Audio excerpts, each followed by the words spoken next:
Hi guys, मेरा नाम है श्रवण कुमार। पिछले मेरे शॉर्ट वीडियो में मैंने बताया था कि IC 748014N से हम किस प्रकार किसी क्रिस्टल की फ्रिक्वेंसी को फाइंड आउट कर सकते हैं। उसमें कुछ क्रिस्टल्स रह गए थे, तो वो क्रिस्टल की सारी वैल्यू आज मैं इस वीडियो में कवर कर दूंगा। आज इस वीडियो का टॉपिक ये है कि हम इस IC की फ्रिक्वेंसी को किस प्रकार कैलकुलेट कर सकते हैं, इसका फॉर्मूला क्या है।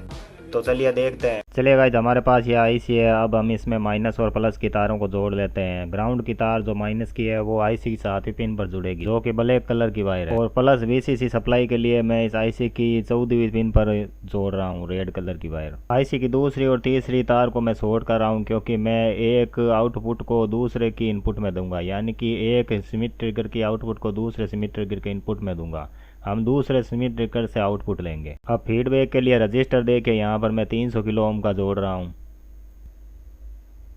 यह सर्किट गाइस क्रिस्टल की टेस्टिंग के लिए होने वाला है, तो मैं आपको सबसे पहले उन क्रिस्टलों की फ्रिक्वेंसी बता देता हूं जो कि मैंने अपने शॉर्ट वीडियो में नहीं बताई थी। तो सबसे पहले 8 मेगाहर्ट्ज के क्रिस्टल की फ्रिक्वेंसी देख लीजिए, 7.998 मेगाहर्ट्ज आ रही है। अब लास्ट में हम फटाफट से 12 मेगाहर्ट्ज के क्रिस्टल की फ्रिक्वेंसी भी देख लेते हैं क्या आती है। तो 12 मेगाहर्ट्ज के क्रिस्टल की फ्रिक्वेंसी देखिए गाइज, 11.99 मेगाहर्ट्ज आ रही है। अब चलिए गाइज, हम RC फ्रिक्वेंसी पर आते हैं कि यानी कि इसमें हम रजिस्टर और कैपेसिटर जोड़कर किस प्रकार फ्रिक्वेंसी क्रिएट कर सकते हैं और किस प्रकार उसकी फ्रिक्वेंसी की कैलकुलेशन होती है। तो यहाँ पर देखिए ये फॉर्मूला है, फ्रिक्वेंसी बराबर 1.2/R×C, जिसमें हम रजिस्टर को ओम में लिखेंगे गाइज और कैपेसिटर को फेराड में लिखेंगे। उदाहरण के लिए यहाँ पर देखिए गाइज, मैंने रजिस्टर 10 किलो ओम का लिया है और कैपेसिटर 100 नैनो फेराड का लिया है। तो अगर हम इनको ओम में लिखे तो रजिस्टर हो गया 10,000 ओम और कैपेसिटर हो गया 0.000001 फेराड। तो अगर हम इनको कैलकुलेट करें तो इनकी फ्रिक्वेंसी आती है लगभग 1200 हर्ट्ज। 1200 हर्ट्ज को अगर हम किलो हर्ट्ज में कन्वर्ट करें तो आती है लगभग 1.2 किलो हर्ट्ज। तो प्रैक्टिकल में देखा गाइज, यहाँ पर मैंने 100 नैनो फेराड का कैपेसिटर जोड़ रखा है और एक 10 किलो ओम का रजिस्टर भी जोड़ रखा है। तो अब हम इसकी फ्रिक्वेंसी देखेंगे कितनी आती है। तो यहाँ पर देखिए इस IC की गाइज एग्जैक्ट फ्रिक्वेंसी आ रही है 1.2 किलो हर्ट्ज। थोड़ा बहुत ऊपर नीचे हो रहा है पर कोई बात नहीं, वो चलता है, क्योंकि हमारा वोल्टेज अभी स्टेबल नहीं है। और आगे मैं बताऊंगा कि वोल्टेज को स्टेबल करके इसकी फ्रिक्वेंसी को भी स्टेबल हम कर सकते हैं अच्छी तरह। अब इस IC का पूरा पिन आउट देख लीजिएगा। इसमें देखिए 6 स्मिथ ट्रिगर है।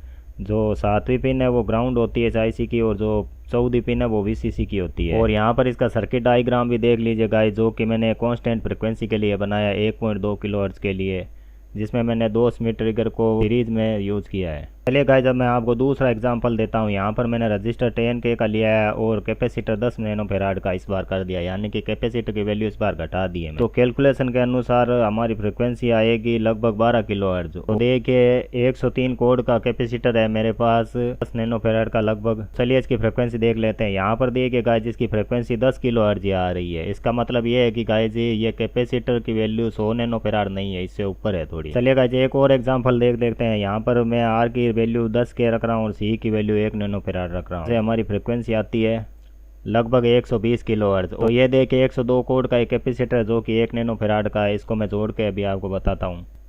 तो यहाँ पर आप गाइस फ्रिक्वेंसी देख रहे हैं 150 किलो हर्ट्ज आ रही है, यानी कि इस कैपेसिटर की वैल्यू थोड़ी कम है हमारे अनुमान से, जो कि मैं अभी आपको मीटर में भी बता दूंगा कि इस कैपेसिटर की एग्जैक्ट वैल्यू क्या है, 1 नैनो फेराड है या फिर उससे कम। तो इस कैपेसिटर को मैं टेस्ट कर रहा हूँ और यहाँ पर देखिए इसकी वैल्यू आई है 0.980 नैनो फेराड, यानी कि इसकी वैल्यू 1 नैनो फेराड से भी कम है, इसलिए हमारी फ्रिक्वेंसी ज़्यादा आ रही थी। Finally guys, high frequency generate करने के लिए यहाँ पर मैं वेरिएबल कैपेसिटर ले रहा हूँ। तो पहले हम इसकी कैपेसिटेंस के वेरिएशन को मीटर में देख लेते हैं कि कितने से कितने तक ये कैपेसिटर जा सकता है। 0.530 नैनो फेराड आ रहा है, यानी कि 500 पिको फेराड। और इसको अब मैं फुल्ली ओपन करके देख लेता हूँ। तो यहाँ पर देखिए 0.020 नैनो फेराड आ रहा है, यानी कि 20 पिको फेराड की वैल्यू आ रही है। यानी कि हमारा ये कैपेसिटर 500 पिको फेराड से लेकर 20 पिको फेराड तक है। तो इस कैपेसिटर की अगर गाइज हम वैल्यू कैलकुलेट करें तो लगभग 300 किलो हर्ट्ज से लेकर 100 मेगा हर्ट्ज तक की फ्रिक्वेंसी आती है। और मैं आपको मीटर में भी बताऊंगा कि क्या वैल्यू। तो चलिए मैं IC में इस कैपेसिटर को जोड़ लेता हूं और हम इसको वेरी करके देखेंगे। तो सर्वप्रथम देखिए गाइज, यहाँ पर 300 किलो हर्ट्ज की फ्रिक्वेंसी आ रही है जब मैं इसको घुमा नहीं रहा। अब मैं धीरे धीरे इसको घुमाना स्टार्ट करता हूँ कि यह कहाँ तक जाता है।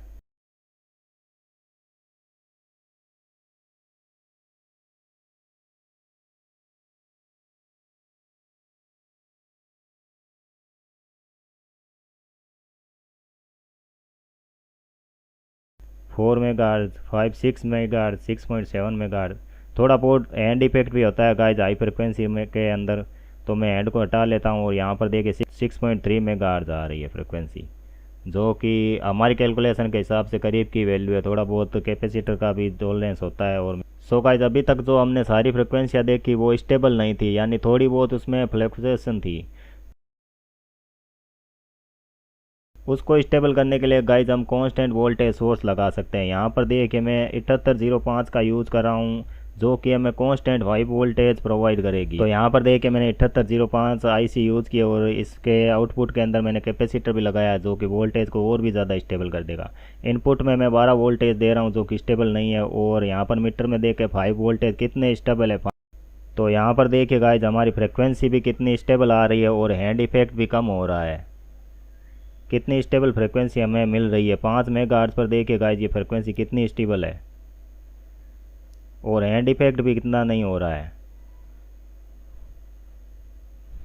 तो मैं आशा करता हूँ गाइज आपको ये वीडियो पसंद आया होगा। अगर मुझसे बोलने में कोई गलती हो गई तो मुझे माफ़ कर देना। धन्यवाद।